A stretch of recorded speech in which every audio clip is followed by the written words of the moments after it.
recording. There's just someone at my door real quick. Oh, okay. Go get that. It's just, I think it's a package. Hold on. All right, cool. We're recording. So I don't know if I'm able to edit this. This might be the start to the Patreon video. We don't know. You're recording it too for audio on yours, or are you just going to take the audio off of the Zoom call? No, I'm recording it through my digital recorder through the board because it's just easier that way. Solo's back. What was it, Solo? What was at the door? Some Amazon packages, baby. What's in it? Are you going to do an unboxing? You know what? Later on, I will. We'll do a DVR podcast unboxing. Oh man, that's exciting. Perfect. We're at little tease. We're doing. We're getting so many packages, and we have the same Amazon Prime account, and so we have to turn off all the notifications because last year, Lachlan was asking Alexa what he was getting for Christmas. Oh shoot! Smart. Alexa, did I order anything today? And Alexa would be like, your order for this, blah, blah, blah, is coming Wednesday. And he'd be like, thanks. And he knew everything he was getting. Oh, kids. So we turned off notifications. That's smart, kid. Yep. All right. You want to start this thing? Let's do this. Ready when you are. All right. Here we go. Welcome back to Daily DVR. It's another very special episode. Today, we'll be giving you a spoiler-filled review of David Fincher's Mank. Then we'll chat a little bit about the news that Warner Brothers is releasing all of the movies to HBOMax and theaters on the same day. Then we're going to dive into an overview and a discussion. Maybe those are the same thing. I'm not so sure. Of our newest Daily DVR Facebook page tournament, where you can decide the greatest films by the greatest directors. You can, of course, find out more about us at dvrpodcast.com.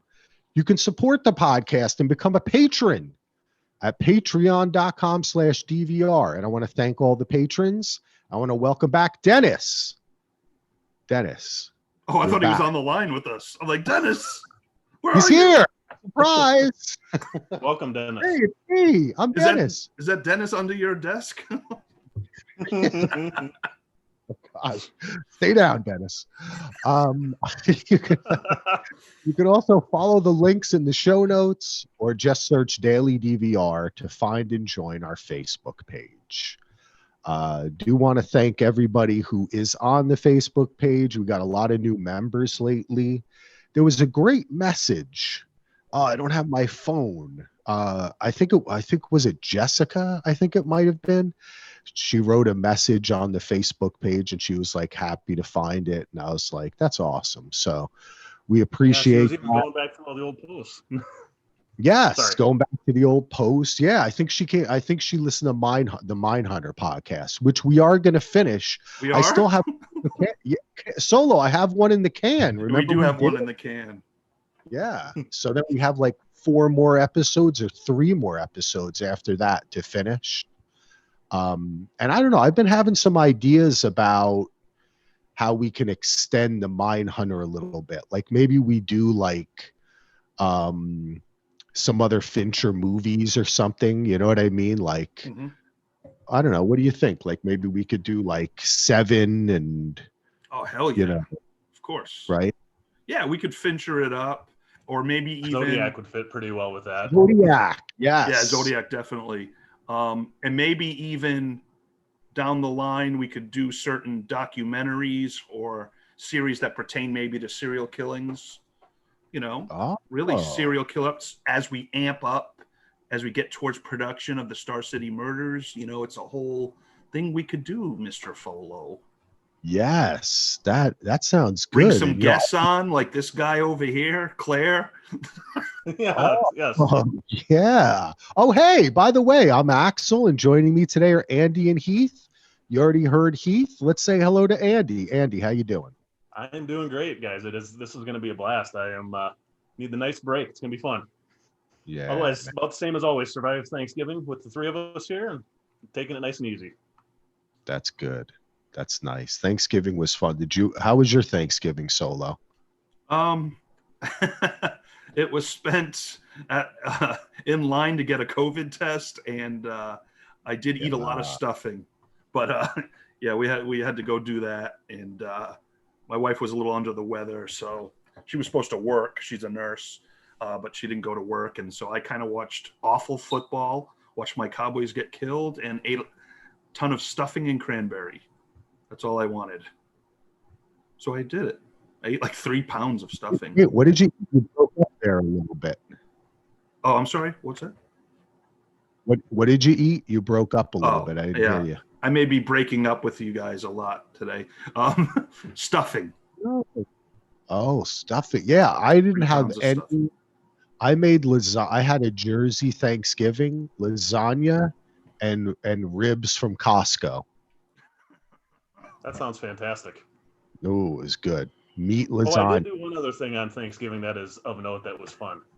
All my hoarding of Blu-rays finally paid off because Luke is getting old enough to know what superheroes are now. So he was introduced to the Adam West Batman series. So we 4 or 5 episodes of Batman on Thanksgiving Day. So that was fun. I like that a lot. Yeah, I got the Blu-ray collection. It looks great. Yep. It is great. It's so much funnier than what I never got all the jokes when I was a little kid. Now it's hilarious. So yeah, it's like 2 different viewings. When you're a kid, you're so into it, and then when you're older, you're like, oh my god, this is hilarious. Yeah, it's so that was fun Thanksgiving thing to do. I like that. Yeah. Well, I it's hard. I try to watch older stuff with Lachlan, and he always says, as soon as it starts playing, he looks at me, he goes, Dad, is this old school? And he always wants to watch something. It's funny because he'll play any video game, but when it comes to like TV and movies, he knows when it's like smaller on the screen, the aspect ratio. He recognizes it. He's like, is this old? But then some of the older stuff he likes, but if I try to, I tried Batman, but we do watch the newer stuff. So we just watched, I think yesterday we watched 3 episodes of Mandalorian in a row, including the last one, which I know you're not up to speed. We won't spoil you, Solo. Please don't. It's going to be a Christmas It's awesome. Thing. We'll just leave it at that. Yeah. All I can say is that they have gone to some heights this season that I didn't expect. And they just knocked it out of the ballpark. Like it's just been fantastic. Oh, that's awesome. Yeah, if Luke was a little older, we'd be watching that as well. We haven't introduced him to any Star Wars stuff yet. He's not quite old enough. He knows who everybody is, knows Darth Vader and Yoda and all the stormtroopers and stuff, but waiting just a little bit longer yet. But you've shown him Goodfellas and Kill Bill, right? Oh, yeah. We watched Reservoir Dogs last night.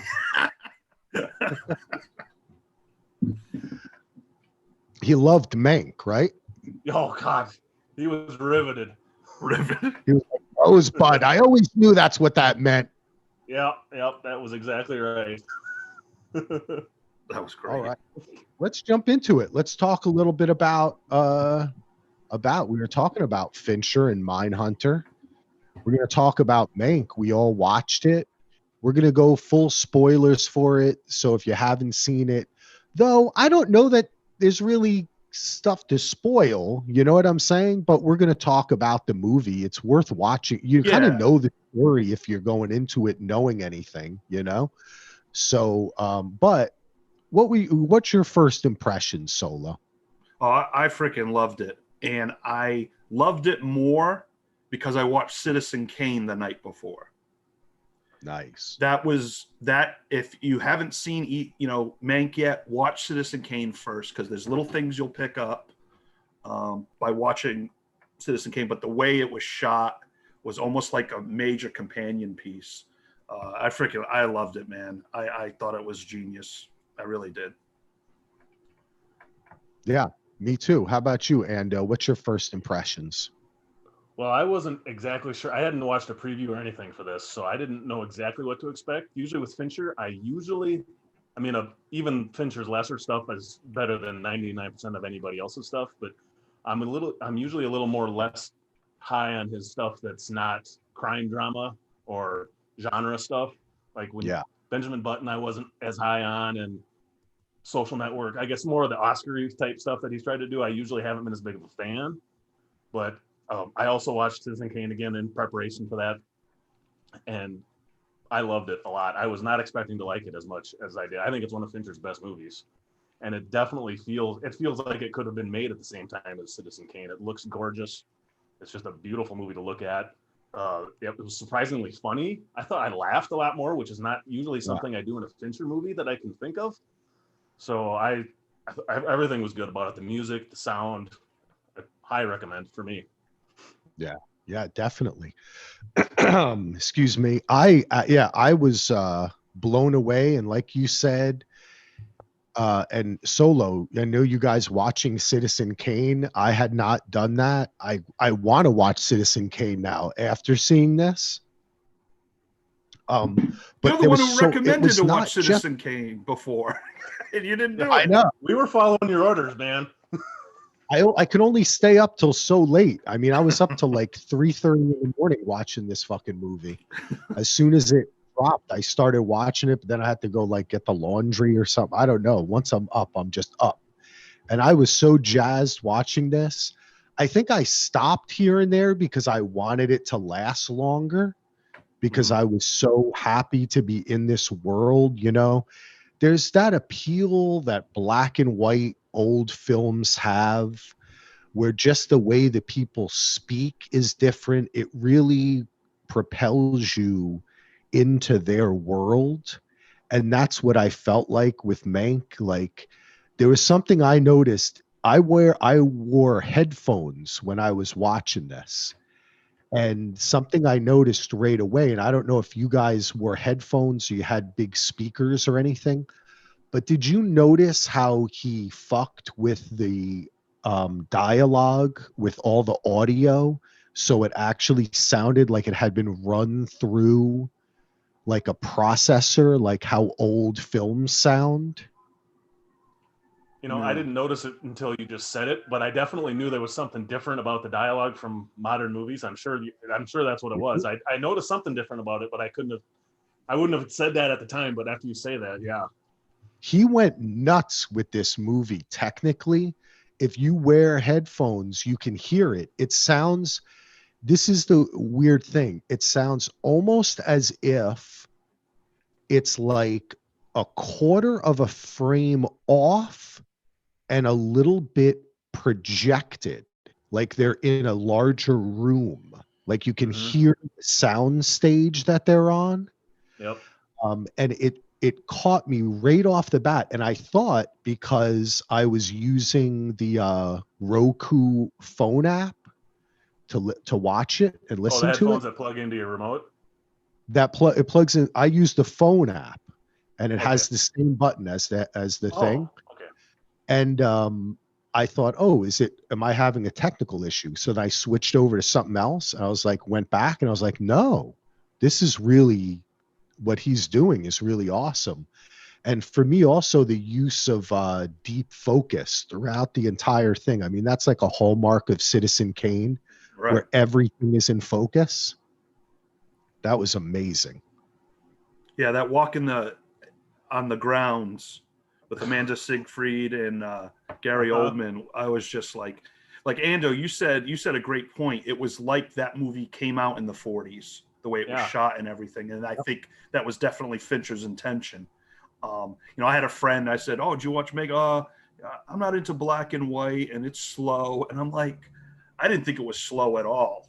Like, I know, I mean, I guess so. It was more exciting than some of the Marvel movies. I didn't know what was going to happen next. Yep. Yeah. And and he goes to flashback as well, like Citizen Kane. And and I had forgotten about the screen credit thing. And that thing, because I looked up on IMDb to see what Citizen Kane, what Oscars it won, and it said writing. But I think I was under Orson Welles.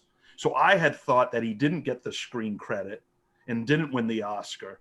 So it was surprising when, you know, it was like, oh, he did. That's right. So it kind of, by spoiling myself, I actually unspoiled myself. So, but it was just, I mean, this is definitely a movie that I have to watch again because I was so into it, but I'm sure there's a lot of things I didn't pick up. Because there was one point I actually was on my phone and I'm like, you idiot. I paused it, went back, and I'm like, God, I missed so much by getting distracted. So I put the phone away because I was like, I'm going to miss so much. Oh, dude, this was a no phone. No phone. I was just watching soaking it in. I mean, this was just, what a beautiful, I don't get the black and white thing. I don't get. I was on Facebook discussing this with some people and they were like, yeah, I don't know. Why did he have to go black and white? And I think some people were kind of like, oh, it's so arts. He's trying to be artsy or whatever. It was like, look, he's making a movie about the writing of this screenplay of Citizen Kane. It's an old Hollywood. That's what you do when you make movies. I You guarantee make the people art. saying that never have watched Citizen Kane or never watched any of those movies from that time.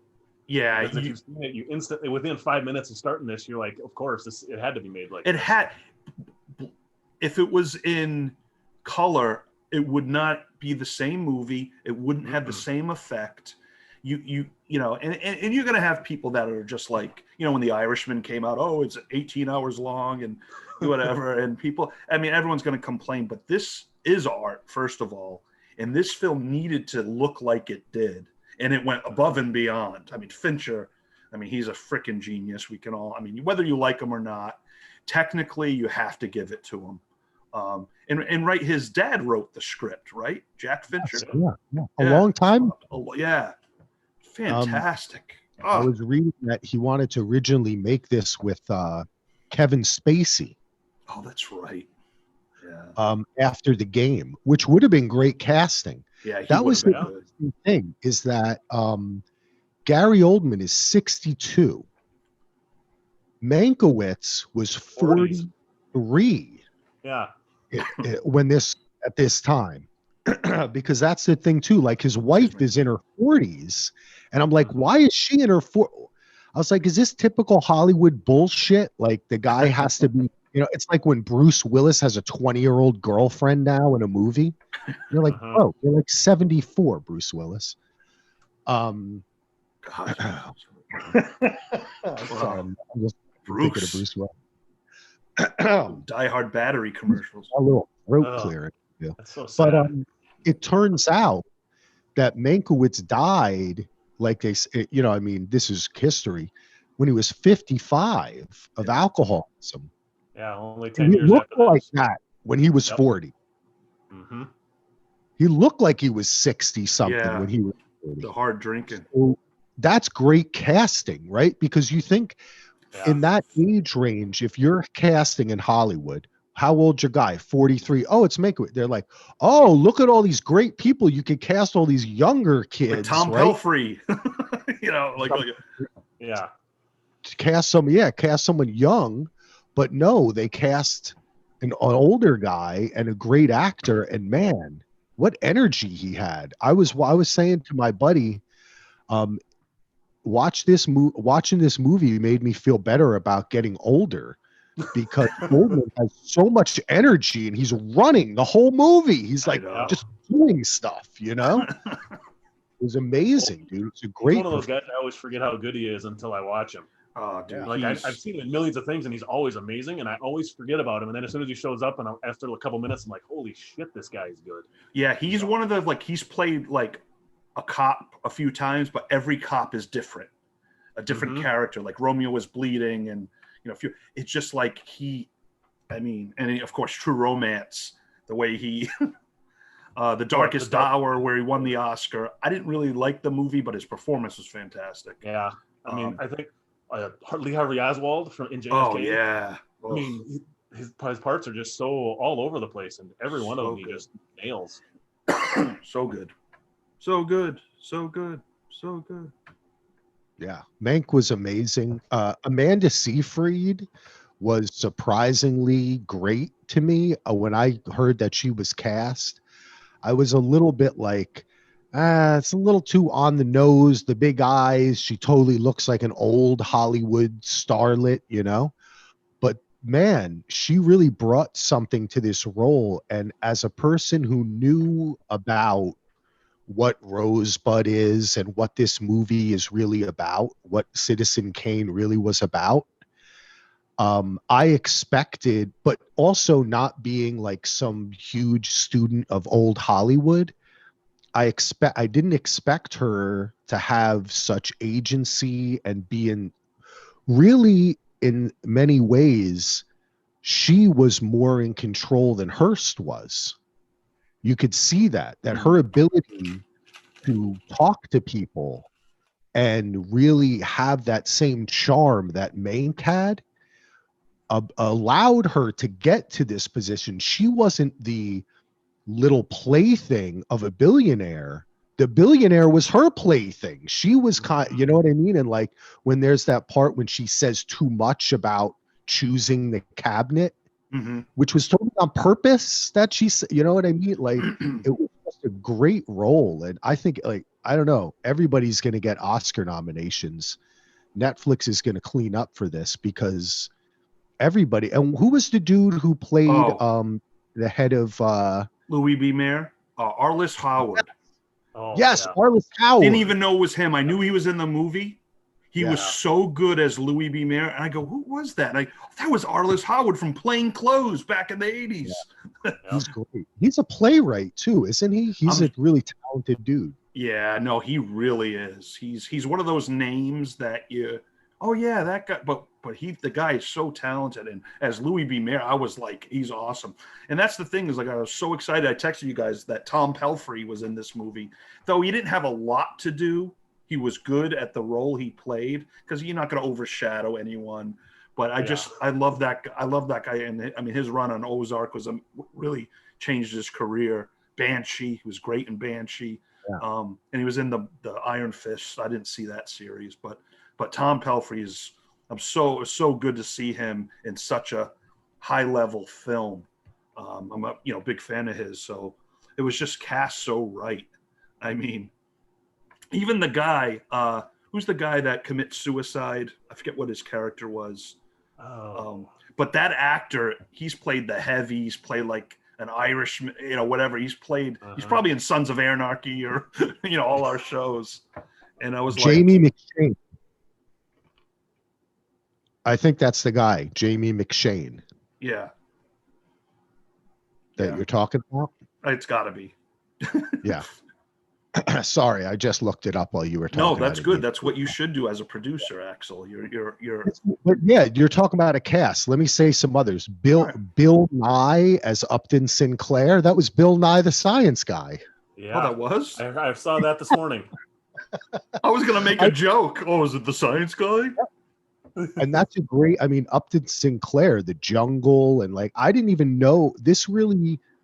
The kind of almost like Chinatown-esque elements of the whole political fiasco that lays the groundwork for his anger, and the Nazi stuff and anti-Semitism. Like I knew about this stuff, having learned about Upton Sinclair and Hearst and this whole time and the robber baron, all this kind of stuff happening.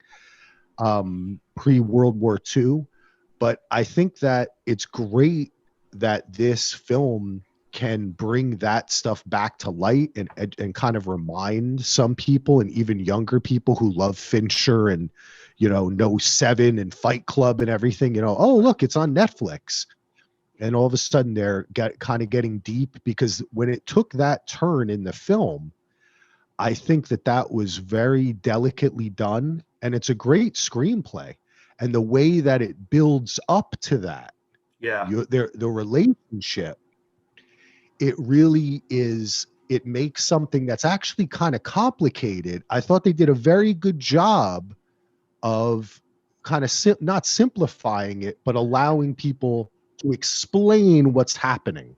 Right.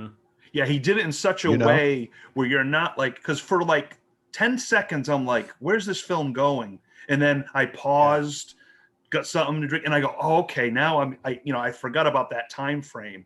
And then I was like, they did it in such an amazing way. I mean, it was just, I was so into every gasp, every word. I was just like, doubling down his bet. I was like, don't do it. But I mean, and you got our boy Charles Dance as Hearst, but he wasn't on the privy though. I was a little upset. I was a little worried when he showed up actually, because that's the one Fincher movie I cannot stand. He was one of the stars of, so I was a little worried when he brought him back. Alien 3, he had a big part in, and I that's right. That movie. Well, he's since disavowed that. Yeah, he's climate, like with the voting and the making the propaganda movie basically, and people making stuff they don't want to for their bosses and all that stuff. Really, I was really surprised with that. Was not expecting that. Yeah, I thought it was great, and but like I said, there were enough speeches, and especially the grand speech that Mank gives at the kind of dinner that they have, where he lays it out explicitly what happened, right, for the viewer, which I think is something that when you're writing a screenplay, or I'd like to see how this screenplay evolved over time, because when that happened in the film, I thought that was in a way taking a chance, right? Because everyone it's like they all knew, but it's unspoken, and he's saying something unspoken, but he's also kind of telling you the plot of the movie. You know what I mean? So it's like you have to be delicate about that, or else it's too expositional. And it just worked perfectly. And I think for those who aren't as aware of the politics or what was happening at that time or the meaning of it, right? Or what's to come as far as World War II come, right? Yeah. It allowed them to take a breath and understand the movie. At the end of it, be able to say, okay, I get it now, why he wrote the screenplay, why he basically put his whole career, even his life, on the line to make this, right?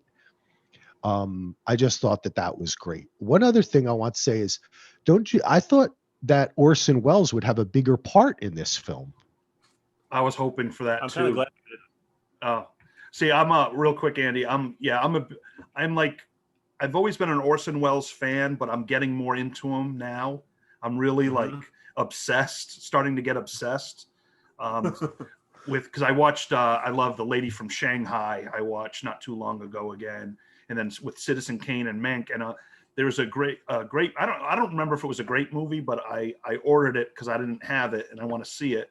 But Liev Schreiber plays Orson Welles in RKO 181. It was an HBO movie in the 2005. That was a fun movie. Yeah, I remember. Yeah, I remember when he's smashing the floor to get a low angle shot, and then I'm watching Citizen Kane. I'm like, there it is.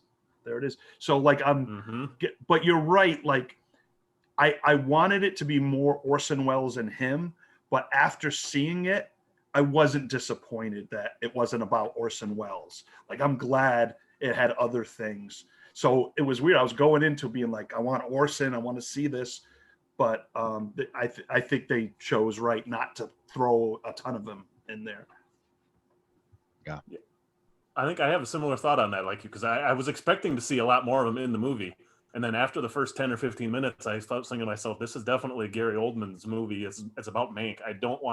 I'm fine with him popping in every once in a while, but I liked how they did it with he's on the phone or most of the movie you don't even see his face, the actor's face. You just see him in shadows. And I think because that personality is so big, I think it would have overshadowed it a little bit more, or Gary Oldman a little bit more. True. Yeah, because I did not know, is this film going to extend into the actual production of Citizen Kane? Right. I wasn't sure, I kind of thought it was going to be at some Yeah. point, but it never really did. Yeah, and because you have the kind of set piece of him in that really cool, out of the way home with the broken leg in the bed. It's hot. He's drinking, right? And it's very old Hollywood too, because how many old films are set where, it's like Casablanca or something, right? Somebody's sweating and they're in a bed and their shirt's open and the bottles over on the counter, right? Especially with the black and white, you can get those shadows. Isn't it crazy how you can really convey heat better in black and white than you can really in color? It's so interesting, right? But I thought, okay, maybe this is just gonna be a section of the film, but that was the film, right? I mean, like, he's there to the end of the film, and even though it jumps around, but I was kind of glad they didn't do that, because it would have been some of it too, like when they're walking around that scene you talked about before, where they're walking outside the house in the long shot, and they walk by the monkeys and all that stuff. I mean, that kind of is in Citizen Kane anyways. So it kind of, I'm like, this is almost like a making of Citizen Kane without them actually showing them making it. I thought that was kind of clever. Great point, Andy. Great point. And because the film itself was Citizen Kane with the deep focus and the black and white and the right, like the angles that they took. It was depth of field, shadows, hiding faces, and then that's why I knew right away what Fincher was doing, and that's why I really hope people understand that this is how it was supposed to be made, not in color, and it was shot just like Citizen Kane.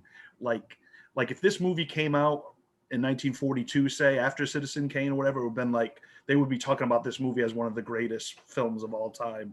I mean, because Citizen Kane was a film before its time. We'll talk later about directors, but Hitchcock did a lot of those movies well before he did what he did, and it was just well before, time. And what Fincher did was I mean, I know it's like a blowfest with Fincher when me and Axel get on, but I mean, seriously, there's a reason for that. Well, it's well deserved, and the film was fantastic. Do you guys have anything else you want to bring up about it? Do you want to kind of move it along? I mean, I'm sure like we said before we started, we could do a scene by scene breakdown and be here for 5 hours. So it was great. I think it just came out and people may not have seen it yet. And this is just, maybe they'll just hear a little, because, little insights we put in, try to watch Citizen Kane before or after. It'll be good either way. But little things like Rosebud, if you forget, or like, I just love. Kane is on HBOMax too, if anybody hasn't seen it. It is on the TCM tab on HBOMax. So it's easy to watch. I just love how they drop the script a bunch of times. And it's just like, yeah. But it's fantastic, and take your time with it. Be in the right state of mind, like you said. Don't be on your phone. Be in the dark if you can, and watch it, and just get a bottle of wine and just relax. It definitely transports you, and I just was sitting there at different times and just saying to myself, this is a film. A lot of times I might say, this could have been like a TV series or something. No, this is a film. When people say what a film is, this is a film. It tells a concrete story. It's within its own world, right? It is like that snow globe itself. It pulls you into it, and that's the only place you are, and like you don't want to leave it, I wish you did another one after this, like this, but this is fantastic. And I do think it's going to win like a lot of awards, because like if we not only are Heath and Axel a little blowfest, as they say, for for Fincher, but Hollywood loves to, that's what the Oscars are all about. So when you make a movie about the great old Hollywood, all those people in the Oscars are like, oh my God, that's us. You know what I'm saying? They love it. So, they're going to be very excited by it. So I hope everybody watches it and enjoys it. And yeah, I don't see why black and white would be an impediment, but you know, it looks crisp and clear. Trust me, you can see everything. When we say deep focus, that means everything's in focus. Like it's brilliant. The thing jumps off the screen, you know? It's like really the opposite of a Game of Thrones battle. Yep. Yeah. That's a good way to put it. Oh God! Like what? Where's Mank? Everything. Everything's right there. Oh, those All dark right, let's battles. move it along because Yeah. we got a lot to chat about. But earlier this week came the news that Warner Brothers has announced that it started with Wonder Woman 1984, but now they are releasing their full 2021 slate to HBO Max and theaters the same day. For HBO Max, it'll be on for 1 month, and then it disappears. It goes into the HBO Max vault. Wonder Woman. Buy Wonder Woman. But these films include, the Excuse me, it's gonna be Suicide. a good one. Yeah, the remake or reimagining or whatever James Gunn, who did Guardians of the Galaxy, is now doing a Suicide Squad, even though it's got some same people that the other Suicide Squad had, but not Jared Part Leto. sequel, part reboot thing. Yeah, I don't know what it is, but it should be fun. Yeah. The Matrix 4 by Lana Wachowski. Dune. Denis Villeneuve's Dune. Godzilla versus Kong. It sounds like Axel's reading the Oscar nominations like at 8 in the morning. Yeah. You gonna pull out the envelope next here? Or? I love it. Here we go. And the next one is this is one for Solo. Space Jam: A New Legacy. You say for Solo? Yeah, well, you like basketball. No, I never watched the first Space Jam. Oh, okay. I don't love basketball like I used to. Really? I'm an 80s, 90s guy, even 70s. I don't. It's below football, baseball, and hockey, and CFL football for me. Wow. Okay, I didn't know that. I love my Celtics. I love my Celtics, and me and my dad. I follow the Celtics religiously, but I'm not as into it as I used to. Are you a basketball guy, Ando? I am obsessed with college hoops. I've had season tickets to the Gophers this would have been my 25th year in a row of going to at least one game, but I've had season tickets for a while. But pros, I used to be into it back in the 80s, early 90s, mid 90s. And then once Jordan and the crew kind of retired, I just lost interest in the NBA. Yeah. Same here. Kind of with me, it died with when they allowed zone defense into the NBA. It just kind of changed for me, and all the three-pointing, shooting, and everything. That's not really. I like college a lot. Yeah. The three-pointing. What really, when I really lost it is when they started letting freshmen and guys come in right out of high school, because I think the quality of the games dropped tremendously. And it's hurt college basketball. They had to spend 3 or 4 years in college. They got better. Yeah. And they were ready made by the time they got there. The quality of the game is just not. They don't call traveling. The refereeing is not. They don't really ref. It's more like a video game. Okay. That's all right. Well, yeah. I love the sport of basketball. Yeah. Me too. So thanks for listening to old men complain about sports. Oh God. Guys in their 40s complaining. Yeah. But anyway, I don't even know why I was talking about that. Space Jam. Well, no, because you said Solo Space Jam. That's why we went. It's not. People want it's Donald the brackets and talk about Mank, and we sit here and talk about Space Jam for 10 minutes. Space Jam. Love it. Other films include Little Things, Judas and the Black Messiah, Tom and Jerry, Mortal Kombat, Those Who Wish Me Dead, The Conjuring, The Devil Made Me Do It, In the Heights, Reminiscence, which is Lisa Joy's movie that I think she wrote with Jonah Nolan. With the band, right? Reminiscence. Oh, yeah. But that's supposed to be real. Malignant, The Many Saints of Newark, which is the Sopranos prequel. I auditioned for that movie. Oh, That's right. nice. Oh, you Yeah. should have got it. Like King a- Richard and Cry Macho, which Cry Macho, I can't remember. That is supposed to, I can't remember what that's about, but I think that was supposed to be a good movie.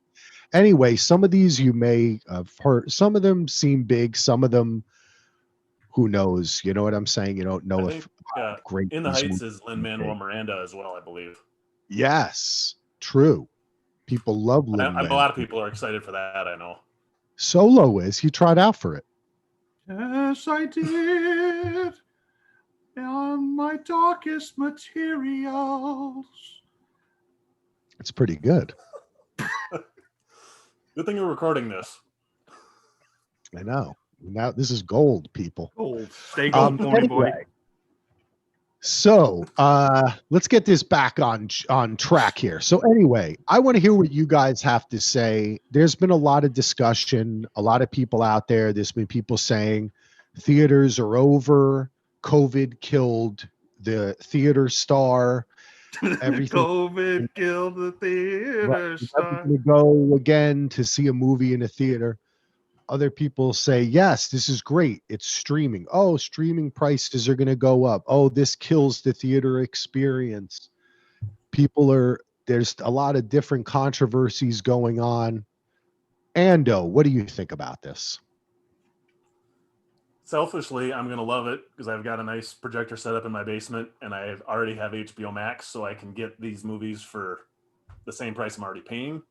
At the same time, I love movie theaters. I mean, I grew up with movie theaters.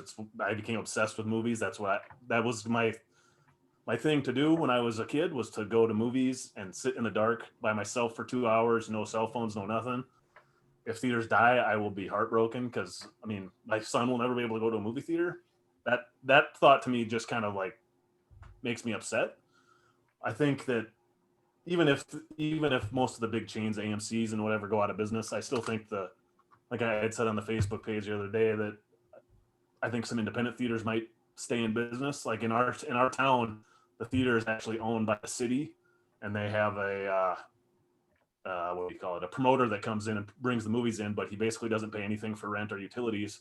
The town sees it as a service to the people. I'm guessing that's the only way things are going to survive. I hope so, because it is a community service kind of thing. It gives, in our small town, that gives kids something to do at night. So I think theaters are very important. I would hate to see them go, but I don't have a very good feeling about it. What do you think? In the main part, anyways. That's kind of my thoughts on this, I guess. Solo? Okay, yeah, I didn't want to talk over anyone, so I was waiting my turn like a good boy. Raise your hand. So Yeah. I have some thoughts on this, a lot of thoughts. One, that's why I'm here. I forget. I can see Axel, and now I can't speak. We might have to shut the cameras off if we want to finish, I think. Yeah. No, basically, for now, it's the right thing to do because in LA, I can't go to a movie theater. So why not while everyone's at home? I mean, I don't know the money-making thing, but I like it. But I don't think theaters are dead, because once vaccine and once people are going to want to go out and want to go to the theater. Now, it could be more like an event to go to the theater where, dress up a little bit. It would be nice to kind of reinvent the experience. So, I mean, you may have Amazon theaters or, why not the big studios do theaters if they have the money, like Warner Brothers opens up a chain. I mean, there's a lot of things that could happen. Again, a lot of businesses are dying, but there'll be new businesses coming back up. But though we have a lot of young people like to stream, it's nice. It'll be nice on Christmas to see Wonder Woman at home. I'm not going to lie. But for me, that will wear out a little bit. I mean, I love watching movies at home, but I like taking my wife to the theater. Like Ando said, I used to, back in the day, love going alone to the theater and just sit there and watch a movie and escape. We've been in our home so long, and we're going to be in the next few months, that as long as theaters are out there, people will go. It may take some time, because people might, even though a vaccine, I might be scared to go to a theater, it's just, after a year of this COVID thing, how are we all going to react? Will we? I'm sure a lot of people still go out to try to, when bars were open, they didn't care. But I'm a little more conservative in that aspect of, I want to wait and see. But I will still go to the theater. I'll probably go more than I do now, because even with Blu-ray and everything, I don't go as much as I used to. And a lot of it's time and, hours with my wife working or different things. But I will make an effort to go more just because I miss it so much. So I don't think it's going to die. It might be different. They were always talking, why not, like for $80 or whatever, you can order a first run movie and stay home, which is a lot of money. But if it's a big family, you're going to spend that money anyway. But it's the experience. And I think people want to go out more once things are better. And so I think we could see a resurgence, just different restructuring with theaters probably. Yeah, I have to echo a lot of what both of you said. I in the past 10 or 15 years, I haven't went to as many movies, and that's for a variety of reasons. One being that as I have gotten older, I have had more anxiety and liked less being around crowds of people. Right? That's just something, as I've gotten older, I've not liked being like in tight, constricted places with a lot of people. But I've also gotten crankier about not wanting like a cell phone on, or people walking in and out, or a really dim light bulb, which happened all the time. So my complaints went up. But then I noticed, and I think it was actually after Avatar, which was a long time ago, but still Avatar pumped a lot of money into theaters, and they redid a lot of theaters. And that's when a lot of theaters went digital, and they put in nicer seats, and they started serving beer, right? So theaters have gotten better, right? They really have. And I've noticed that.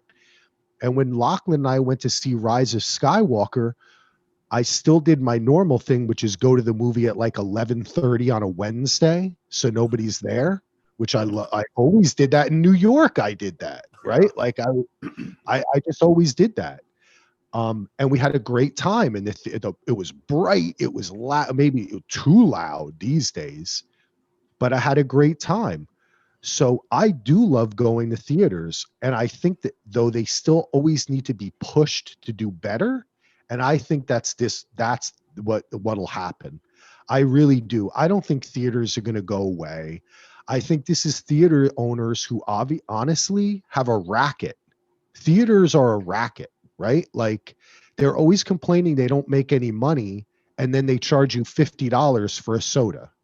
Come on. You know what I'm saying? Well, like there's a reason for that. Finish. I know No, because the actual maker of the film charges. There's money that has to come back. They get like 70% the first week and all that. But I know. I'm not talking about smaller theaters. I'm talking about these huge multiplexes. You know what I'm saying? When you're dealing, there's different prices. So all in all, I think Solo was so right. And Andy, didn't you run a theater? No, I didn't. Oh, I didn't run one. I was the same small town theater that I was talking about before the current guy came in there. I was friends with the mayor at the time, and he knew I was a big movie guy and asked if I'd be interested in running it. So I started doing some research on it and talking to some of the other promoters around here. And they made, like, in a small town where you have a single screen theater, I can't remember what movie it was. I want to say Matrix Reloaded, or one of those big, super huge movies that everybody was psyched for, and they wanted to get it. Or maybe it was Force Awakens. I can't remember. One of those bigger sci-fi movies. And they made them say, they said, okay, well, you have to take it for a minimum of 4 weeks. The first week we get 90% or 80% of the ticket sales, and a sliding scale. So but they'll be like, so at the third week you can get 70%. Well, the third week in a small town, how many people are still going to the same movie? Right. So that's why I've always told people, if you go to an independent movie and you get pissed off that the popcorn is $6, that's how they're staying in business. The guys are they were junk food vendors. They weren't movie guys. That was part of the reason why I didn't take over the theater. Yeah, But I did a totally. lot of research, but like what you were saying too, where it's a racket, it was impossible to find that information. It's not anywhere. They hide, the theater owners hide that information, and so do the studios. You can't Yeah. get any information. That's why I had to go talk directly to the guys that were running the place. And that's awesome. And I think it's different when you're talking about local theaters or second run, then when you're talking about a small theater trying to be a first run, Mhm. you can't do because of these huge multiplexes. So I really think that this is gonna be a good thing in the long run. It's sad that people who work at the theaters are losing jobs whenever an industry changes. It's not a good thing. But this was kind of an inevitable thing with streaming now. I mean, you do kind of think to yourself, like, if they're sending the movie digitally to the theater, why aren't they just streaming it on Disney Plus or Netflix, right? Like they're forcing you to go out to watch it when you may want to choose something different. And I think that that choice is better for the consumer.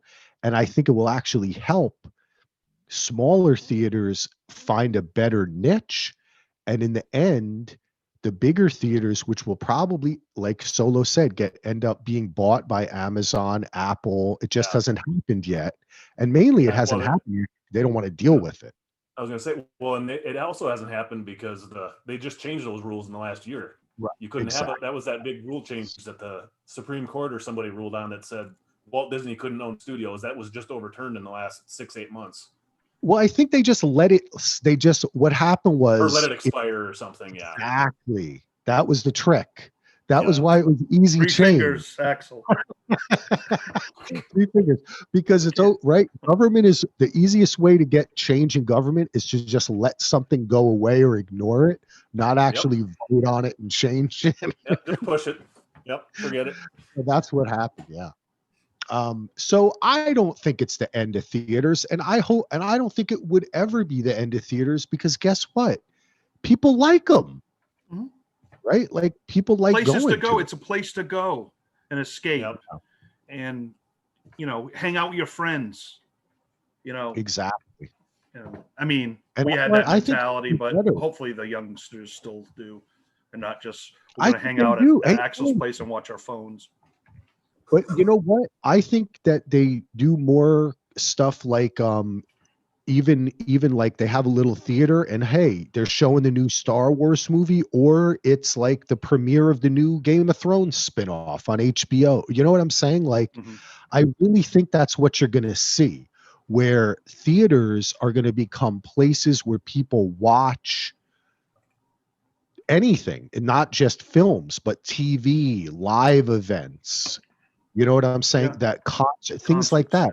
You can really open it up and turn it into a whole experience rather than just, oh, it's the new tentpole blockbuster movie, which in the end, and is really the most important thing to me, I think this is going to make it easier for mid-range films to get made that don't have $200 million budgets, that go to Netflix and people like them, or Amazon. You know what I mean? And there'll be more of an opening for those type of films. Because right now, like, if you think what a studio makes, like, what films does Disney make in a year? They make a bunch of little movies for maybe like the Disney Channel or whatever, but they make Marvel and Star Wars and huge $200-300 million movies. When's the last time they made the Bad News Bears? You know what I'm saying? When's like the Race to Witch Mountain or something? They don't make movies like that because they're not big enough. Streaming. Yeah, but that's good, right? Yeah. That's what I'm saying. Now they are making those, and I think that's great. In the end, it's going to be better, and theaters will never go away. But man, people do get on the internet. People get scared everything's going to go away. They're scared about this podcast coming out. I mean, so we don't want them to go away. No. Ooh, I got some sun on my face now. Look at me. Sun on my face. All right. That was anything else you want to talk about that? But I also, I didn't get one thing to say, which is I'm super excited, man. Like my whole family's going to watch Wonder Woman on Christmas and The Matrix, app's and we can probably talk gonna about it on crash. pods, and it's going to be great. I'm excited for the Yeah. George Clooney Netflix movie too. Oh yeah, that looks cool. That one, Yeah. I'm looking forward to that. So it's nice. It's a nice treat because we have to stay home, especially during the, right now it's better off. So, hey, thank you. I thank them as of right now. Thank you for having that. I mean, I own HBO. I don't own HBO. I subscribe to HBO. Yeah, I own HBO, by the way. It was my decision. Podcast, send me some money, Solo. I know. I'm sorry. I your check's in the mail, bro. All right. Hey, do you remember when HBO released ET on Christmas? Like back when it was like they premiered ET on Christmas. Do you remember that, Solo? They were like, it's a Christmas present. And they were like, tonight at 8:00, ET is premiering on HBO. I was looking that up on the internet. I may have invented that in my mind. I think, yeah, I think so. Because it took forever. E.T. didn't come out on VHS till like 87 or 88. It took a few years. It played in the theater for like 2 years or something. It was because I remember I was living in Wellesley, Mass. When I was in middle school, late 80s. And I remember when it came out finally, because like I didn't know, I was 10 years old before, and I'm looking because I wanted Empire Strikes Back to be on TV. So I would look at the TV guide, not knowing that, it's not going to be on TV anytime soon, young Solo. But, and then it finally came out, home video or whatever. But like, I didn't understand at 10 years old or 8 years old, wherever the hell I was, didn't understand that concept because Star Wars was on all the time and I wanted Empire. And then Jedi, of course, came out. But so I guess I was much younger. Anyway, I would have been 10. 10s, I was kind of smart. Maybe I was 7. Okay. What the fuck were we talking about? I don't know. Space Jams? You said something about ET on HBO. I never had HBO when I was a kid, so I don't know. Yeah, I don't know. I don't know what they. Maybe in 1995. I don't know. No, I'm telling you, HBO used to do this thing where they would have, and they did it a couple years, where they would release a new movie and they would surprise drop it on Christmas. I mean, probably other people knew, but back in the day, sans internet, you didn't know until it was going to happen, But I remember there was even like an ad in like the Star Ledger or something, like in your alternate universe. I'm telling you, this happened. Axelverse. You're the one who said it. Maybe it didn't happen. I know. Maybe it didn't, though. I could have invented it, but I think it did happen. All right. I'm looking it up on Wikipedia, HBO and stuff. So yeah, look it up, man. Come on. Fact check me on the podcast live, Solo. No, I want you to be right so you're not going crazy, and have this It might have not been ET. Maybe it was like Raiders of the Lost. Oh, now you're just changing it all. Maybe with Goonies. Oh God, there's too much to freaking look at. I don't know. I feel like it. It was like HBO Christmas premiere or something. I don't know. Anyway, I know we'll find it out. I think that's cool when you do something like that. Like I think it's such a simple marketing idea. Why didn't people do it? You know what I mean? It's just like when, I don't know, like when The Bachelor decides to let's do a show in the summer. Like, of course, it's like Solo, we used to always talk about this when they'd be like, nobody's watching TV in the summer. They're all out at the pool or something. It'd be like, what the fuck are you talking about? Everybody, you still like sit down and watch TV. Yeah, I mean, I understand before DVRs and everyone had a VCR, you had to watch everything live, and in the summer people go on vacations and they sit reruns. Yeah. I understand that concept, but that's long gone. Yeah, because those days are over. I mean, everyone watches TV, and you have a DVR. You set a season pass, record things. You watch it anytime you want. It's the greatest invention. I mean, I don't know what I would do without it. To be honest, I'd be like Tom Hanks in Castaway, like without it. I mean, talking to volleyballs. I'd be talking to both my balls. This is going off the rails. That's what we do. I know. Ever since the sunlight. Ando, I gotta say go something. get more water. Why don't you guys talk for a little bit? I'm gonna go get some more All water. right, I've been keeping track of since January 1st every TV show and movie I've watched. All I right. have- Okay. You guys talk. I'll be So we'll I'll be talk a right little back. about that. All right, Ando, I'm going to go over new shows in 20 because I almost said 2010. 20 yeah, 2010. 2020 because you know how we do our end of the year, our favorites. So I'm compiling mine. So let me look. I've actually been doing the same thing, if you can believe it or not. So okay, I'm just going to go through the new TV I watched this past year. I haven't made the list yet because I'm sure we'll do a pod about it. So did you watch NBC's Lincoln Rhyme? Lincoln Rhyme? Oh, the Bone Collector? Oh, I remember hearing about it. I did not see any of it, though. It wasn't bad. It was pretty good. I mean, it's a network show, but it was good. Yeah.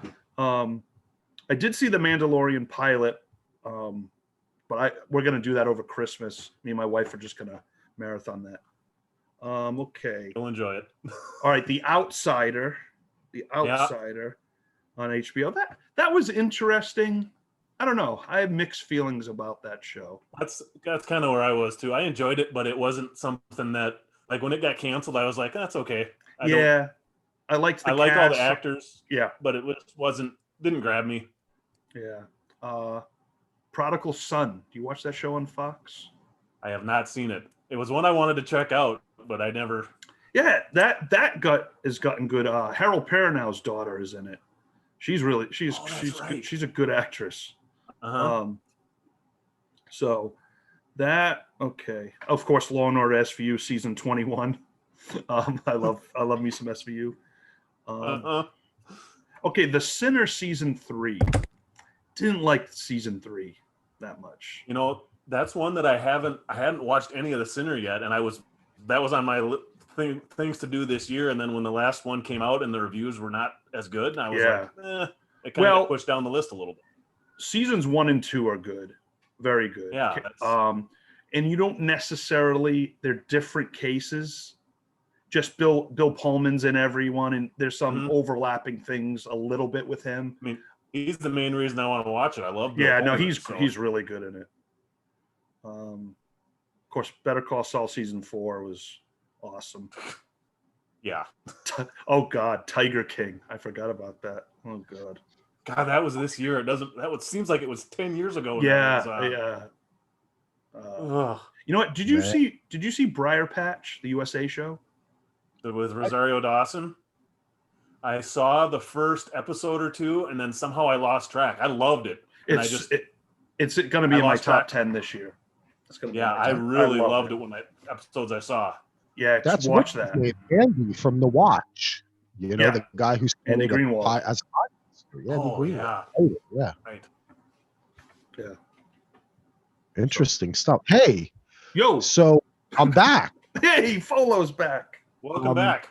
Let's talk bracket it up, right? Yeah, Andy, this is very exciting. Our last bracket we did was a huge success. We had so much fun. We're doing something a little bit different. We're going to be talking about film, which we've been talking about the whole podcast. We did a whole process. Why don't you give us a little intro first, Ando Calrissian, and tell us what the Dizzy is, and then we can talk a little bit about the director's survey we did, because that was fun. And then we can just kind of talk a little bit about the films, preview it, and of course, encourage everyone to go join the Facebook page and take part in it. Okay, well, the first thing I have to say is that when after the first one was getting so popular, we kind of talked about maybe doing something different. And unbeknownst to me, my wife, probably 2 or 3 weeks into it, said, you guys should do directors. I completely forgot about that. That she had mentioned that to me. So then when I told her that we were going to do directors, she's like, that's what I told you to do, right? And I completely took credit for it. So I have to apologize to her. It was 100% her deal. She incepted it into my mind, and I didn't even know it was happening. So she was the one who gave me the inspiration for this, but it's basically a bunch of different brackets, just like the TV one, where this time each bracket is a different director. and pitting their movies against each other. So Jaws versus Jurassic Park or Nice. whatever. A few other wild cards we had in there, since the majority of director, you have to have 8 films to qualify to make the brackets work correctly. And since the majority of directors that have been working for a long time in Hollywood are white males, we had to do a couple brackets that have got women brackets where we've added a bunch of women's films, directed films together, and some other different wildcard things. So that makes up part of it as well. But we're just going to go through all those. And during the TV one, I had a few people volunteer to help the next time we did it, or wanted to help, or wanted to be included. And a few other people, Axel and I, made be included. I think Heath was one of those. I don't think you volunteered. I think we volunteered you. Which was the right move, because I will volunteer. Well, we figured since you're actually making a movie, maybe it'd be a good idea to have you in there. So Yeah, right. Yeah. But the selection committee is the 3 of us: Kellum Wick, Justin Thomas, Brett Fuller, DJ Tim Hines, and Gina Giacchetti. And what I basically did to start was I made a big list of 48 directors that qualified. I sent it to everybody. They had to do a survey. You guys all had to rank which ones you wanted. Ranking your top 16 out of that, because that's kind of where it was a good number to start with, was 16. And the only qualification I said is the ones you think will be the most fun to talk about, not necessarily the best.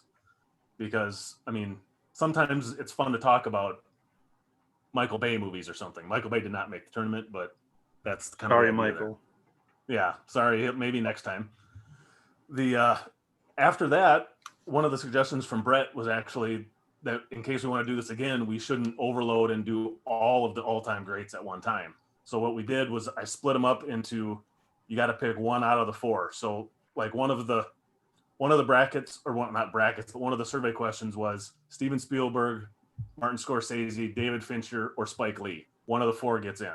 Well, 2 of them ended up getting in because of a tie. But so basically everybody in that same level. Like one of them was guys that were great at one time but got washed up. So it was like Tim Burton and we'll get to that when we get to it. But that was the next step. So we narrowed that down. After we got to that step, the next stage was to send out another survey. I was really surveying the people to death, so I'm sure they were really, at the time it was fun, I think. So It was very fun. I had everybody rank their top movies from those directors and to see which ones got in the tournament. I mean, some picks are obvious: Raiders of the Lost Ark, Schindler's List. Those movies have to go in there. But who makes it in between Lincoln and Munich and Minority Report? I mean, those are the ones I needed the most help with. So we did all that. I compiled all the stats. I took the top 8 vote getters, just flat, no matter what my personal preference, completely eliminated it. Well, I got a vote, but it was the same as everybody else. So it's 100% Democratic. And then after that, I sent out one last final survey to basically rank the films. And I used most of that. In a few cases, I jiggered the results just a little bit to make more interesting matchups. Oh, election. There's a little bit of election fraud. It was actually a suggestion from Justin when I was talking to him about it, was in the opening rounds, you should try and make them, if they have similar films, kind of try to match them up against their similar films. That's so Justin Giuliani was giving you advice on this? Yes. He's my pro bono lawyer that I have working for me. So Okay. There'll be examples of that. Like, I'll take her for an example. In the Quentin Tarantino bracket, Kill Bill 1 is facing against Kill Bill 2 in the first round. Things like that. So it's just to make the matchups. I didn't move something from the 8th seed all the way to the 1 seed, obviously, but where I could jiggle a little bit, there was a little bit of it's just a little fraud. Okay, we'll get Alex Hahn on the case. Nothing wrong with a little bit of fraud occasionally. Jiggling, baby. Go ahead, babe. That is basically what it is. It ends up being. It sounds like a lot, but we'll be able to go through it pretty quick. There's 144 movies in this tournament total. So it's going to be fun. There'll be something for everybody. Rom-com, sci-fi, drama, comedy, a little bit of everything. So that is kind of what we did and how we got started. So dude, I think you did such a great job, and it's so fun. And because when you were first started talking to me, I'm trying to think, is it better to do like director versus director? But then when you had the idea of doing like their own films against each other to find their best film, I was like, that's so fun, because that you can actually really kind of think about like where they were at. You know what I'm saying? Like in their progression. And when you rank films against each other, you're really kind of thinking like, did they get the best that they could have out of themselves, everyone around them? Is this the best possible film that could come from this story, this experience, you know? And that's something that can be hard to judge, but it's fun. You can judge it, I think, more than you say like, who's a better New York director, Scorsese or Spike Lee? That's so hard to do. You know what I'm saying? I think that's a harder thing to do. I think it's cooler that they're like, the ultimate challenge is themselves. Just like, whoa, that was like a trailer voiceover. Yeah. There's one tiny spoiler for later too. There is 16 different brackets. So at the end, 16 is a perfect bracket number. So at the end, the champions of each director will face off against each other at the very end of the tournament.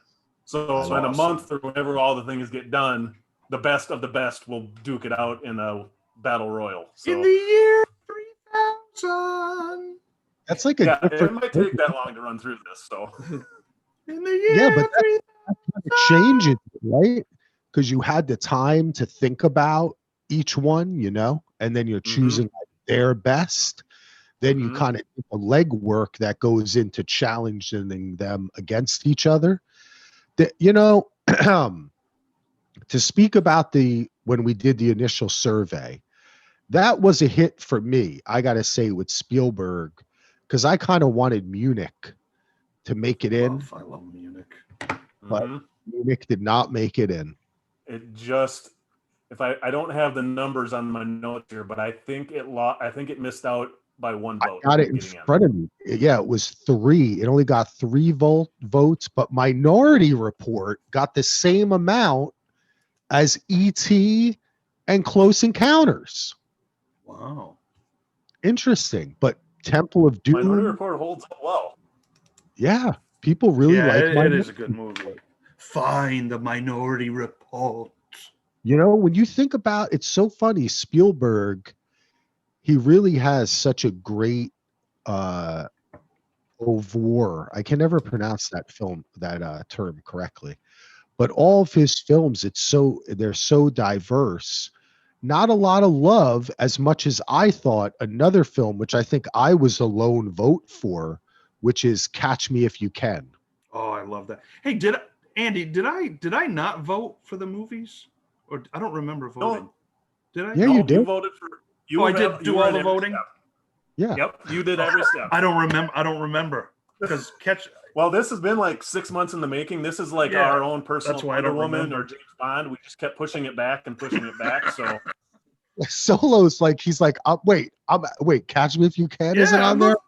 I didn't vote. I didn't vote for any of this. Somebody mailed in my ballot with my social security without me knowing. We'll have to get some voter ID put in for next time, I guess, huh? God, I don't remember. Oh, wow. I wanted to vote for Catch Me If You Can because I love that movie. Spielberg is one of my all-time favorites, and there's so many movies of his that I love. I couldn't find a spot to put Catch Me If You Can in there. I wanted that to go in too, but I just couldn't. I love that movie. It's one of my favorites. That'd be interesting. I definitely voted for Minority Report. It is. It was fun to see. Oh, go ahead. I was just saying, I can pull it up. You guys talk about it. Oh no, I got it. I have it right in front of me. You do? Well, I don't have it. Do you have the list? I can pull up the list of. Yeah, I don't know. Can you look at the list of everybody's individual vote? Oh no, I don't have that. I don't have the individual votes. I just have what you gave, which was the overall votes. And I can you know what? I'm going to pull it up anyway, Heath, because I'm sure we're going to have more questions when we get further down the line, because I don't remember who all I voted for either. Dude, I don't even remember voting. It's just been a long year. Well, there's some interesting stuff. Like, I'll give an example. So for Linkletter, We had 7 votes for School of Rock, 3 Slacker, 3 A Scanner Darkly, 2 Waking Life, and then pretty much the rest of everything he did got like 1 vote. Dazed and Confused didn't get more than 1?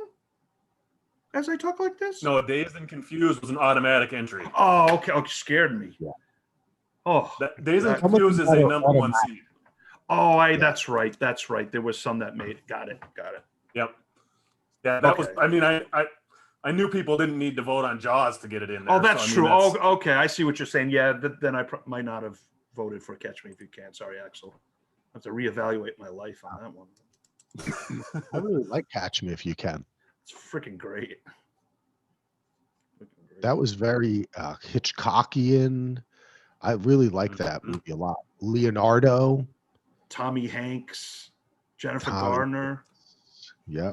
Or as Glenn would call him, Sir Timothy Hanks. Sir Timothy Hanks. I love it. All right. Some of these, I want to give just a little preview. And I do want to speak again to the, I thought it was great, Andy, that you came up with the wild cards so we could include more female directors, simply because there are so few women who have had the opportunity to make 8 films with a budget. Right. Yeah. And when we started looking and when we were doing this, I went through a list of like 50 female directors, and not just American, because we want to try to vary it, though mostly this is American filmmakers. Sorry, and it was so primary. Is that what you said? No, I said sorry, Gareth. Oh, sorry. That was worth me not knowing what you said, just to hear Gareth's voice in my head. You said Gareth, which, by the way, I'm rewatching Dexter. You were talking about serial killers earlier. Ding, ding, ding, ding. What? That's exactly what I hear in my head. Every time. And Gareth covering Dexter was the perfect thing too, because his voice is so friendly and nice, and it's just like the show where it's like Miami and it's so beautiful, and then it's just all serial killer stuff, which I love. But anyway, creating these was great, and it was just it was kind of depressing when I was like, hey, how about Nora Ephron? And then you look and you say, like, it's hard to get to 8. You know what I'm saying? Penny Marshall. But you were able to get them in. Amy Heckerling.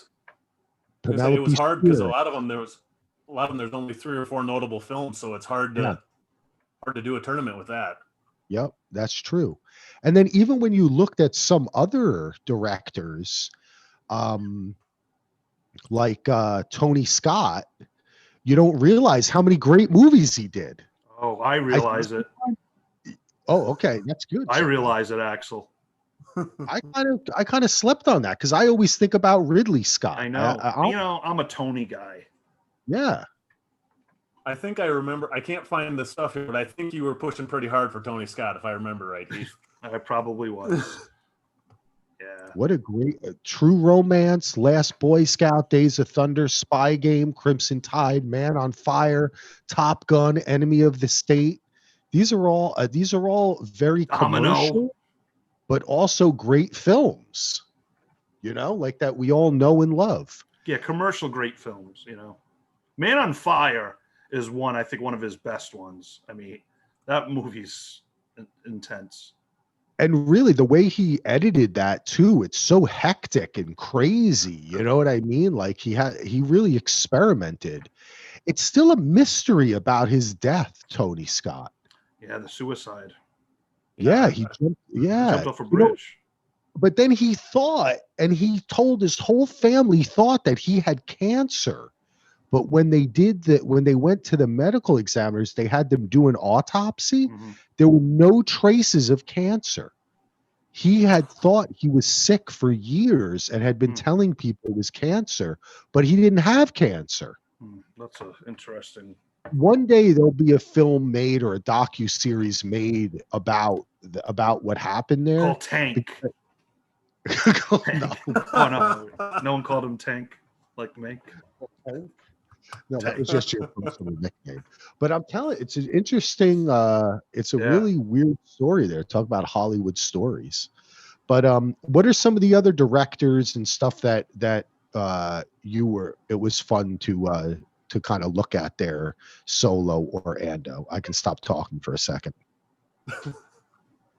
I got nothing in front of me, so I got to give it to Ando. I don't remember anything. Well, let me look. Do you have the you don't have your computer up? No, something went wonky with Zoom, and I can't access things without getting rid. I'm gonna go on my phone. So we'll feed Solo. Huh? Let's talk a little bit about how about these movies. Ready? The movies of Meathead, Rob Reiner, A Few Good Men, Yeah, that's my Few Good Men. Stand By Me, Misery, Princess Bride, This Is Spinal Tap, When Harry Met Sally, The American President. Now, there's one movie that made it here, which I don't think I ever saw, The Story of Us. Every once in a while, That's a rough one. movie. Is that when Bruce Willis makes a videotape of himself? All I remember, it's a depressing, tough movie to watch. It's not a happy movie. It's well done. Yeah, that's one I never saw. It's a rough. If you're looking for happiness, don't watch that movie. It's basically about a breakup of a marriage, all cut up in different, sections of their relationship. It's a rough one. Well, that one's up against A Few Good Men in the first round, so it's not going to last long, anyways. Yeah. I don't think that it will. Bye. How about, but it's one of your favorites there, Solo, A Few Good Men. Yeah, that's my all-time favorite film. Do you want to do a little of that for us right now? Talk about You Can't Handle the Truth and stuff like that? Do a little performance for us? You want answers? I think I'm entitled to. You want answers? I want the truth. You can't handle the truth. Yeah. There you go. That was awesome. That was very good. awesome. I performed it in high school, actually, for competition in forensics league. Wow. It was fun. I did well at states, but didn't make nationals. But I played all the characters, and it was pretty cool. Really? At the same time? Yeah, well, yeah, I did like 2 scenes, and the main scene, the courtroom scene, where I did both the voices of Tom Cruise and Jack Nicholson. Yeah, that was pretty awesome. I lost out to a guy. He did Beckett, something from Beckett, and he was outstanding. The judges, we looked at the judges, and because when I was younger, I looked like Tom Cruise. When I was skinnier and younger, so like some judges were like, he looks too much like Tom Cruise. Some were like, he looks great. And then like I got like, there was 5 voters. I got like 2 first place votes, a second, and then 2 last, because 2 of the judges, I guess, didn't like it or something. So I bet you they couldn't handle the truth. they couldn't handle it. That's what it turned out to be. But my baseball coach was kind of upset because I'd missed practice to do this, and then I would just show up to the games. And so he kind of wasn't happy, but hey, what are you going to do? What are you going to do, man? Actually, I think I did miss a game. I missed a game. It was a Saturday. Anyway. This is good. Alfred Hitchcock. All right, I'm going to throw one out, and I'm going to ask you guys your pick. North by Northwest or The Birds? Solo. What do you pick? North by Northwest. But The Birds is high on my all-time film list. But North by Northwest is not my favorite Hitchcock, but it's top 3. North by Northwest is my favorite Hitchcock, so easily for me by Northwest. Yeah, that's a great film. A tough one for me. I like, you know what? I might have to pick The Birds there, because I think that it is such a strange film. It really fascinated me when I was a kid, just that little town that they're in. it was so I watched that movie so many times. They used to play that on TV a lot too. Kind of like COVID, with, not going outside and kind of freaking True. freaky. It's true, baby. Something's coming to get you. Well, that's the ultimate fear, right? Just something Right. coming down from the sky to get you, you know? That's what Hitchcock was so brilliant at. Oh, My favorite Hitchcock film probably is Rear Window. that is mine. Yeah, that is mine. Yeah, I love that movie. Oh, Jimmy Stewart. Yes. Axel, can you pass me my scratcher? My leg is kind of up. Yes, all right. Yes, it's Raymond Burr killing someone. I'm just gonna It turned into Bane. Jimmy Stewart turned into Bane. Why would you kill a man before throwing him out of a plane? Turn to Ian McKellen. I think Rear Window is so great too because it's like the ultimate film where the guy's a total peeping Tom and nobody really, they're like, okay, Yeah. whatever, dude. What do you do all day? I'm just gonna sit here and watch people do stuff in their rooms. Yes, well, I listen to the DVR podcasting network. You had a little Sean Connery in that one, I think. Jesus Christ! Punch the keys. You're the man now, dog. Rear Window. Yeah, Hitchcock. He was interested in a lot of like interesting kind of stuff, like sexually, and he really kind of was really pushed the bar in a lot of ways that you don't really think about. But then when you watch his films, you see that there's a lot of that in there, man. Well, Do you see While I it- was putting a lot of this together, I actually rewatched 3 or 4 of his movies while I was doing a lot of this stuff because it's been a long time since I'd seen a lot of them. Actually, Yeah. the first time I ever saw Strangers on the Train was just a couple months ago, which I loved. But Mhm. there is some weird stuff, especially subtext in that stuff. It's really weird and some freaky stuff in there. I'd forgotten how it's good, but man, there's some weird. Yes. He's definitely an odd guy. There was that Psychosexual is what they would call it, right? There was that one year where like 2 biopic Hitchcock movies came out, like Anthony Hopkins, and then there was another one. I remember watching it, but I don't remember the films at all, to be honest. Yeah. Oh yes. I think there was one that was from Tippi Hedren's point of view during they were making Bird. The Birds. That was one. Yeah, that was the one I think on HBO, and then Anthony Hopkins I think played. Yeah, and they examine that too, like his relationship with his wife, and how he would always cast these like blonde damsels in distress that on the set he would be very coarse to put it lightly. But no one's really investigated that. I don't know, maybe there's other films that go deeper into it, but yeah, he took a lot of chances. And I think that was something that really interested him. And when you look at his films, there is a uniqueness that is a lot of it is that like psychosexual stuff. Like even you think about a movie like Rebecca, which is so weird. A lot of interesting films, but here just Psycho, Dial M for Murder, Vertigo, Strangers on a Train. Vertigo is a weird fucking movie. Yeah, that's a weird one. Yes, it is weird. It's more of a political one, but Torn Curtain with Paul Newman and Julie Andrews. One's like, it's not so much a murder thing, but it's, to see the 2 of them together on screen is just great. Yeah. I'm a fan of that one. And one I loved as a kid, but I haven't seen it since 1983, Trouble with Harry. I don't remember if I would, I don't know if I'd like it now. I haven't seen it in 30 years. Yeah. For almost 40 years. Jesus. My 30.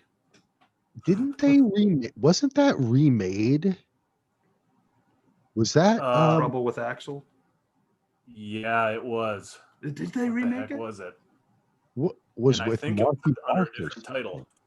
Yeah. All I remember is Lemonade and then digging up a body and putting it back.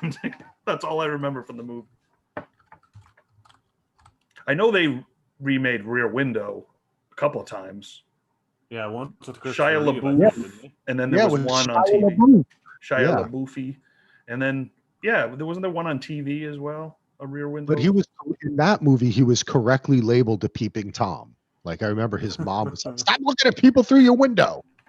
Yeah. Well, Is The, Andy looking up? I was trying to. I couldn't find anything. Oh, okay. Do we want to at least list the directors that made it into the tournament? And we might want to do that. yeah, let's do Yeah, let's talk about that. it. Hot off the press. Well, Steven Spielberg made it, of course. Done. Catherine Bigelow, Wes Anderson, Tim Burton. Oh, wait, I guess I got to stop. Wes Anderson. What a great. Now that's where, see, sometimes you have a director where you look at all the movies. It's like Wes Anderson, Tarantino. Did PTA make it? Did he have 8? How about let him read the PTA list, Axel, and then we can discuss. Well, yeah. Wait. Well, and you know what else I could do here? Yeah, I can say who didn't get in on those. Like Spielberg, I said before, Fincher and Spike Lee did not make it in because of that, but they will be featured in a different wildcard bracket later. Bigelow beat Ridley Scott, Ron Howard, and David Lynch. Wes Anderson beat Mel Brooks and Woody Allen. Oh, Wow. Tim Burton beat Robert Zemeckis and M. Night Shyamalan. mhm. Let's see here. Stanley Kubrick beat Chris Nolan, PTA, and the Coens. Ooh, that's a tough. That was That's a heavy tough hitter one. group there.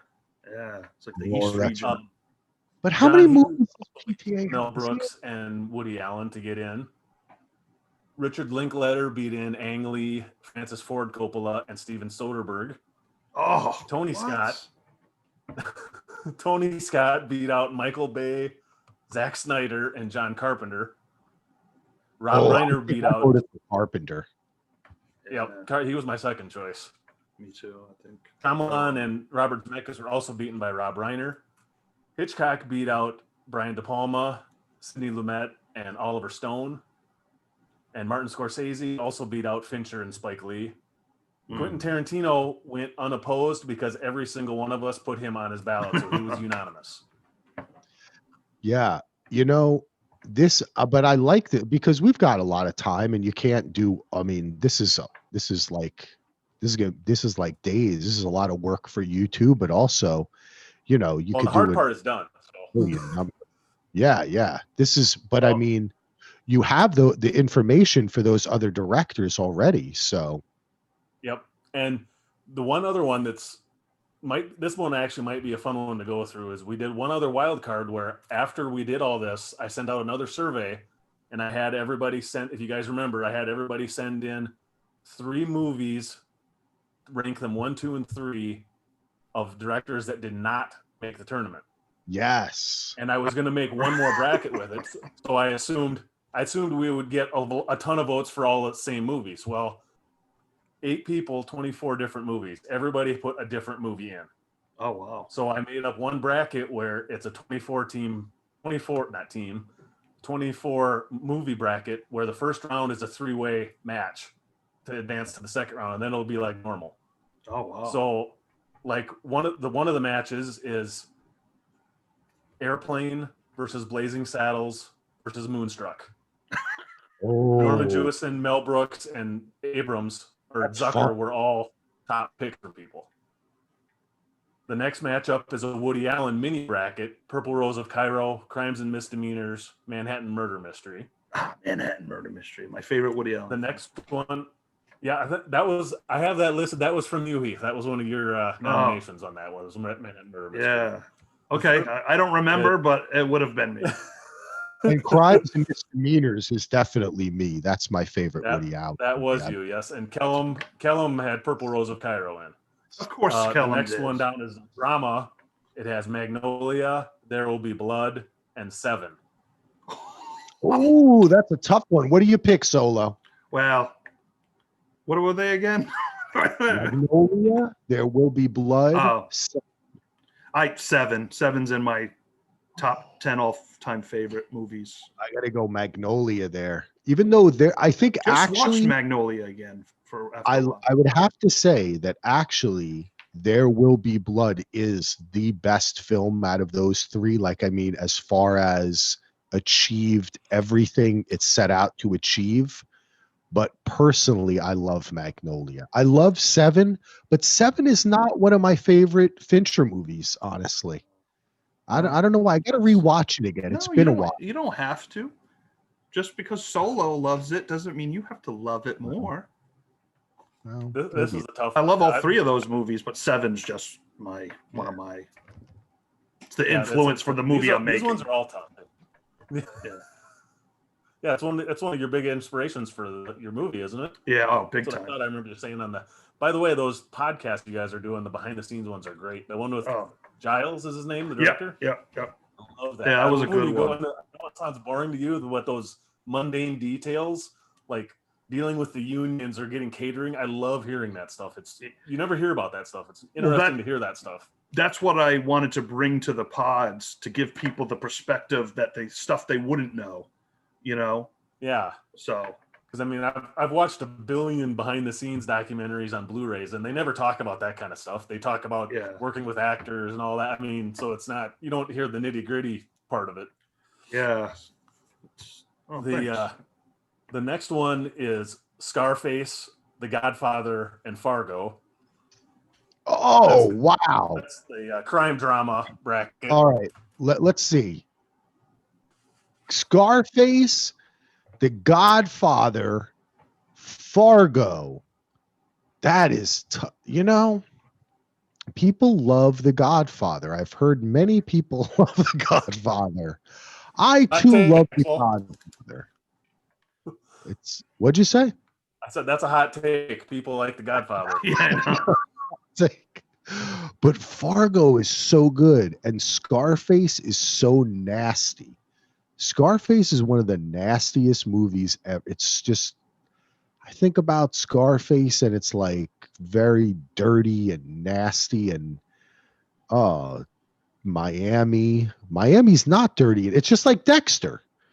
And the Miami, like, it looks so pretty, but then like the cutting the dude up with the chainsaw right in the bathtub. That's unpleasant. Speaking of which, then Fargo, they throw the guy in the wood chipper. Which one would you rather have, Solo?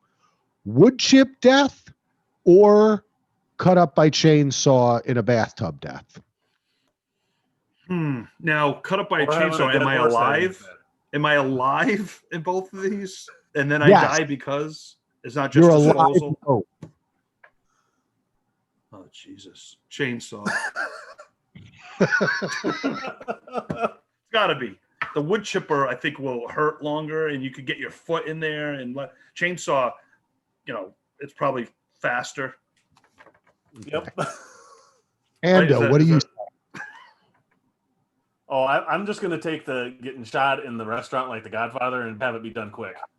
I didn't get that option. I created my own option. I want Ando's option.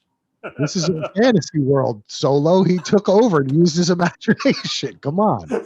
I found a die in my sleep. Called improv. Yeah, I would definitely choose the chainsaw, only because I think if you get caught in the wood chipper, it's a lot harder to pull your leg out. Where with the chainsaw, if it gets caught, that guy can kind of just pull it out of you real quick and get back to you. Yeah. This podcast is very dark. I think my intestines just did something. All right, this is another great one here. The Thing versus The Sixth Sense versus Blue Velvet. Ooh, that's a hard one for me. That's tough, man, because they're all fantastical and strange in their own way, and work together. This is kind of like a wine pairing that you did. You know what? You're a film sommelier, Andy. That's what you are. Oh, that'll be my new title. Yeah. The film strip. Yeah, exactly. I like it. I could never do that job, though. I'd get too drunk. I wouldn't be able to stop with one little taste. Ooh. once you stop, you can't pop. What with The Thing, The Sixth Sense, Blue Velvet? Man, I love The Thing. I love John Carpenter. I really do I. think that John Carpenter Yep. is one of the greatest American directors, and he really gets no credit.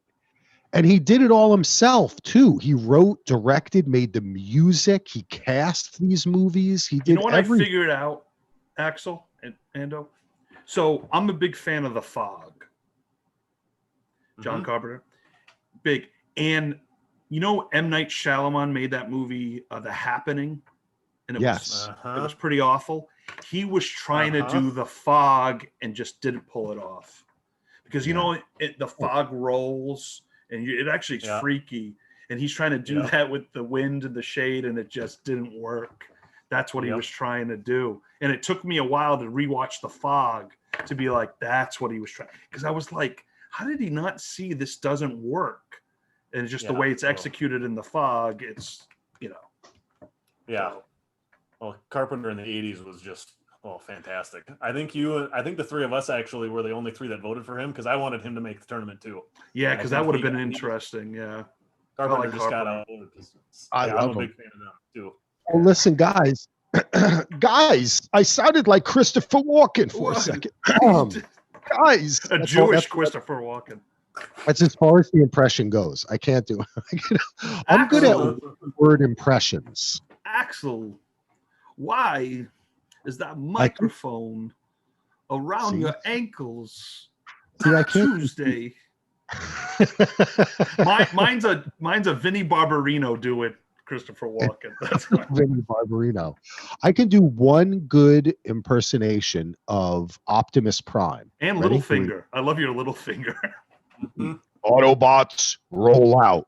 Oh, that's good. That is good. It's pretty good, isn't it? That was really good. Bumblebee. No, wait, I went off a little bit there. Okay, it's okay. Too much. You have to go straight with Optimus Prime. There's no accent. Bumblebee. Just really quick. Maybe let's Bumblebee. The first, Roll out. The first one was the best one. See, I should have just stopped. I should have Costanza.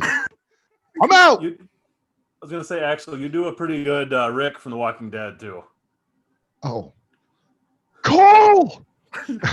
Cole! I mean, granted, do he your only little says finger one for word, me. so. Do your little finger. I can't even remember that, man. I can't remember. Oh, Sancha. It's like Sansa. The latter. Sansa. That's all I know. Sansa. Sansa. His jaw's always like. If you think about that dude, man, he was huge in The Wire, huge on Game of Thrones. What a career. You know what I mean? Like, if you're at a party and there's like, oh, that guy looks kind of familiar. What was he in? Oh, just the two of the biggest TV shows in the history of television. On both spectrums. Right? You know, because The Wire's more, I mean, I'm not like an indie, but it's more of a grittier, but one of the, probably the best cop show of all time. And then you have one of the most, you know, grandiose set piece Game of Thrones. I mean, it's just, HBO casting, man. And what's his name? See if you can remember his name. I can't even remember. I can't either. You sons of bitches. Wait, I can. What's his first name? Sansa is his first name. Robin. Oh, no. Robin Aaron or whatever his name is. Do you know what his name is? Yeah. What's his name? I can't remember. John Carpenter. No. Aidan Gillian, right? Oh, Aidan Gillian. Yeah. See, I knew that. If you had said Aidan Gillian, I would have known it. Yeah. But if I would have said Aidan Gillian the third, you might not have. Would have been very confused. All right, listen, guys. I'm going to wrap this podcast up only because I think my recorder is about to stop. Because we're like, I recorded it too. It's going to take forever for me, but you recorded it as well, Axel? Yeah. Well, backup, baby. I got the audio. Oh, okay. We're about to hit 2 hours here. Yeah. This has been great, guys, just to hang out with pals and chat about shit. And Andy, you did amazing on these brackets. Go be a part of this tournament, everybody. Join our Facebook page. It's in the show notes, or you can just go to Facebook and search Daily DVR. And, you know, you have to ask to join just so we don't get a lot of spam. And I think one day I made the group public and people were like DMing me like, the group's public now.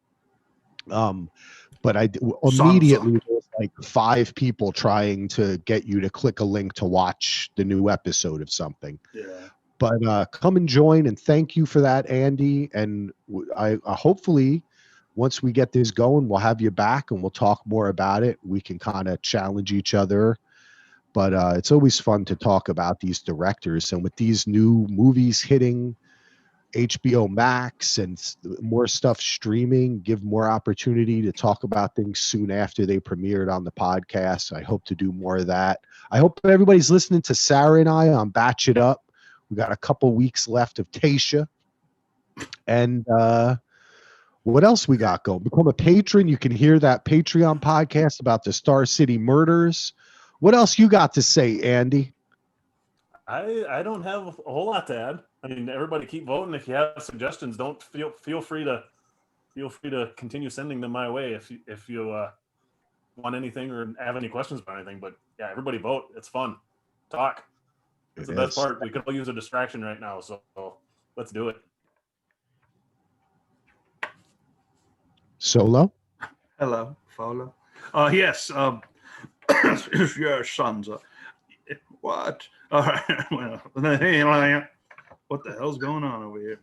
Yeah, no, I'm planning on doing probably hopefully a film list before the end of the year. Do one more, and I also want to do our annual top 10 favorite shows of 2020, which would be an interesting. Remember last year we had someone write in. I don't know if it was Bill Cava's daughter or somebody's daughter. Don Wambacher, I think. Oh, it was Wambacher's daughter. Okay, that had The Office there and was like, what? But that was what. So I also have a mini list of top 10 of other stuff not from 2020 that I've watched this year. So like I said before, I've been keeping track of every movie and TV show I've watched.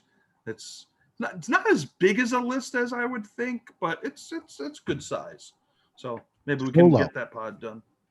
Let's do in two weeks from now, Saturday. Let's do that podcast. The 19th? Yeah. Let's do it. Let's do it, baby. It's on. Send your list. If you got a list, send it to us at thefilmlist@gmail.com. No, don't send it there. Oh. No, you can send it there. Just, I don't think I've gotten a film list email since 2002. You can hit us on the Facebook. I think we did it on Facebook last time as well, and we could do that. Them all. I did that big total. We did 2 of them last year because I did one with you too, I think. Yeah. Yeah. Email. That's when I did. I totaled everybody's up, and then you and Heath talked about that when you guys did his. I think. All right, guys. We could do our trio. We could do a trio one, the 3 of us. Yeah, that's what I meant. Let's do it. Yeah. 2 weeks from now, Saturday. Ando, you down? I'm in. Cool. Let's do it, baby. All right. We'll meet back here. We'll talk about the top 10 TV of 2020. I was going to say 19 because I was having. I said 2010 earlier. I was like, okay. I can't even believe it. Sometimes I'm like, it's 2020, man. Yeah. You know what I'm saying? And I didn't think we'd. I thought that would have been such a big deal for that show 2020 on ABC, but it wasn't that big of a deal for them. It's that backslash or slash that screws it up. Because it's like 2020 vision, not 2020. Exactly. Yeah. Well, some of those things when you put that poll up yesterday on Facebook about TV shows from this year, and some of the stuff listed off, and I couldn't believe that was from 2020. Some of the stuff like back in January and February, it seems like Westworld. It seems like was 3 years ago. Dude, this was Westworld this year. Yeah.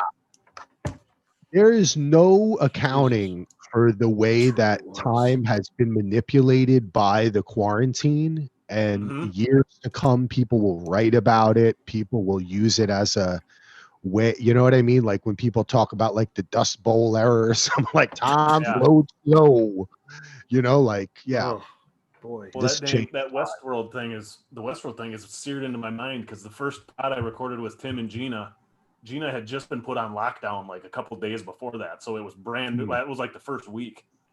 Yeah. But it seems like it was a million years ago.